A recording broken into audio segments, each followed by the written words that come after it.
कि सर लगातार 3 दिन धरने पर बैठे हुए हैं, क्या कुछ कहना चाहेंगे क्योंकि सरकार अभी तक नहीं सुन पाई है आपकी? जी, हम लगातार 3 दिन से धरने पर बैठे हुए हैं, लेकिन अभी तक सरकार की तरफ से कोई भी अधिकारी यहाँ पर भेजा नहीं गया है, कोई भी जनप्रतिनिधि सरकार की तरफ से हमारे धरने पर आया नहीं है।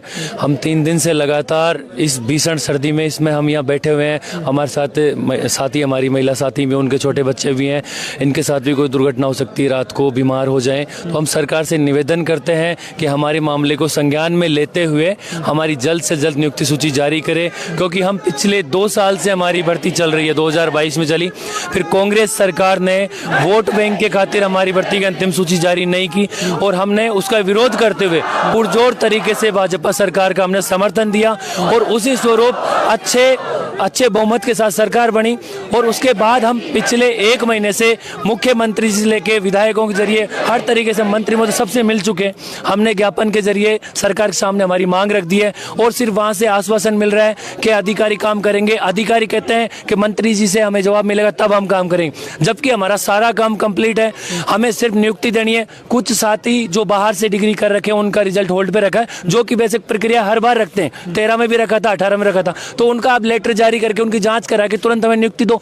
1 महीने बाद आचार संहिता लग जाएगी, फिर हमारा काम पेंडिंग हो जाएगा, कई मंत्री सुनेंगे नहीं। और मेन चीज ये है कि जो हमारे चिकित्सा मंत्री से मुलाकात हुई? जी, चिकित्सा मंत्री से मुलाकात होती है। 2 बार उन्होंने ये कहा है कि मैं आज ही आपकी मीटिंग लेता हूं, लेकिन मीटिंग के लिए कई बार अधिकारियों का तालमेल नहीं बैठ पाता, कई बार मंत्री जी को समय नहीं होता, वो क्षेत्र में दौरे पे चले जाते हैं। तो हम उनको बार बार अवगत करा चुके हैं, मंत्री से कम 10 बार हम मिल चुके हैं। अब मंत्री जी भी पॉजिटिव है तो और अधिकारी कहते हम भी तो दिक्कत कहाँ पे आ रही है? जब दोनों जगह तालमेल बैठ रहा है तो आप हमारा लेटर जारी करो और जिनकी जांच करो उनकी जांच करवाओ, अनुभव सत्यापन कराओ। और हमारे जो छोटे कैडर है 5 कैडर, तो उनका तो सारा काम कंप्लीट है।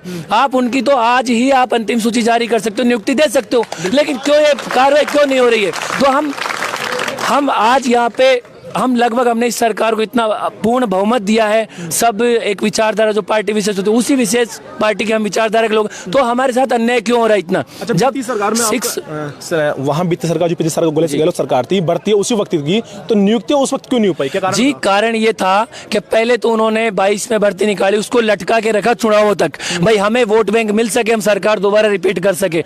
हमने उनको भी कहा था कि अगर आप हमें नियुक्ति नहीं दोगे हम तुम्हारा विरोध करेंगे, और हमने विरोध करके बहुमत के साथ भाजपा सरकार बनवाई है। और अगर अब भी हमारे साथ न्याय नहीं होता है तो फिर हमने ये सरकार क्यों बनाई? हम सरकार से मांग करते, माननीय मुख्यमंत्री से, आपके माध्यम से हम नरेंद्र मोदी जी से मांग करते कि आपके नाम ने हमने वोट दिया है, आगे लोकसभा चुनाव है, आपके नाम पे हम वोट देंगे और वही सरकार वापस बनाएंगे। लेकिन हमारी गुहार सुनो, हमारी बहनें बैठी हुई है घर बार छोड़ के बच्चों को लेके, इनकी बात आप सुनिए। हमारा लीगल काम चिकित्सा विभाग में, शिक्षा विभाग में नियुक्ति दे दी, वनपालों को नियुक्ति, फिर चिकित्सा विभाग में कौन सी ऐसी अड़चन आ रही है जो हमारी भर्ती पूर्ण नहीं हो पा रही? तो हम आपके चैनल के माध्यम से माननीय मुख्यमंत्री जी और माननीय चिकित्सा मंत्री जी हाथ जोड़कर प्रदेश के सभी फिर चिकित्सा कर्मियों की तरफ से निवेदन करूंगा कि हमें जल्द से जल्द नियुक्ति दे और हमारा जो बेरोजगार है, जो वर्षों से पीड़ित है, जिन काफी उम्र दराज है, उनको लाभान्वित करे और से तपे हैं।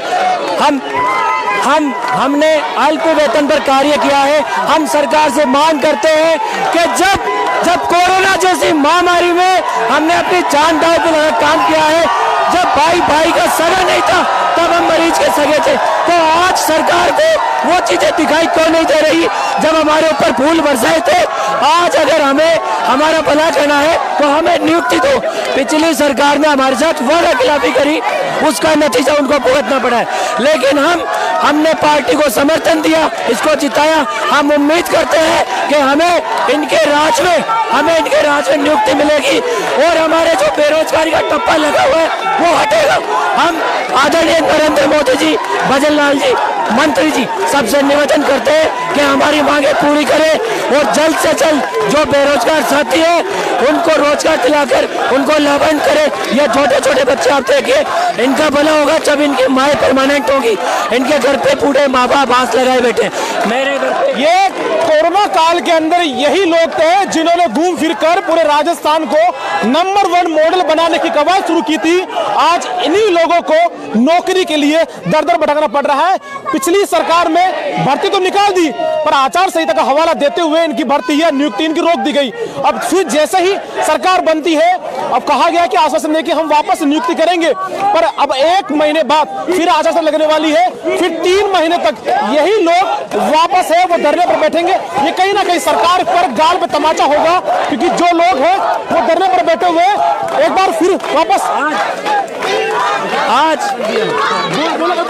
आज यही साथी है, आज यही साथी है, हमारे यही साथी है जिन्होंने कोरोना में अपने घर परिवार को छोड़कर मरीजों की सेवा की थी। जब भाई भाई का सगा नहीं था तब ये लोग अस्पतालों में उनकी सेवा करते थे। जब एक महीने ये हमारी बहनें अपने बच्चों से दूर रही और ये भाई अपने बूढ़े माँ बाप से दूर रहे, तब सरकार ने फूल बरसाए थे। आज वो सरकार कहाँ है? अच्छा, लिखित में आश्वासन दिए मिला? लिखित में आश्वासन उस सरकार ने भी ये कहा था कि हम पूरी करेंगे। उसके बाद हम एसीएस मैडम ने आचार संहिता लगने से पहले कहा था कि हम तुम्हारा एक कैलेंडर एक तरीके जारी करते हैं और तुम्हें इस पीरियड में तुम्हारी सारी जांचें करवा के तुम्हें हम नियुक्ति देंगे। लेकिन आज सरकार और अधिकारी अपनी बातों से बदल रहे हैं। आज ये कोरोना योद्धा इनको याद नहीं आ रहे जिन्होंने लाखों परिवारों की जान बचाई थी। मैं सरकार से निवेदन करता हूं कि इन सबको नियुक्ति देकर इन बेरोजगार परिवारों में खुशियां लाए। इन बच्चों का भविष्य जो अभी छोटे हैं, इनका भविष्य उज्जवल हो। अगर नहीं हुआ तो आधे तो हमारे साथी ऐसे जो आत्महत्या कर देंगे और आधे ऐसे जिनकी परिस्थिति ऐसे कि दिमागी रूप से पागल हो जाएंगे। अच्छा, मैं सरकार से निवेदन करता हूं। 3 दिन हो चुके हैं, ये लड़ाई कब तक जारी रहेगी? क्योंकि आचार संहिता फिर नजदीक है। क्या ये यहाँ से चिंगारी और बड़ी हो सकती है? बिल्कुल, यहाँ से चिंगारी बढ़ेगी। अभी तो हमारे कुछ साथी आए हैं, कुछ साथी आने के लिए तैयार हैं। आने वाले दिनों में ये पूरा रास्ता जाम हो जाएगा। हम एक कदम पीछे हटने वाले नहीं है। जब तक हमें नियुक्ति नहीं मिलेगी हम नियुक्ति लेंगे। अगर हमें जान बचानी पड़ी तो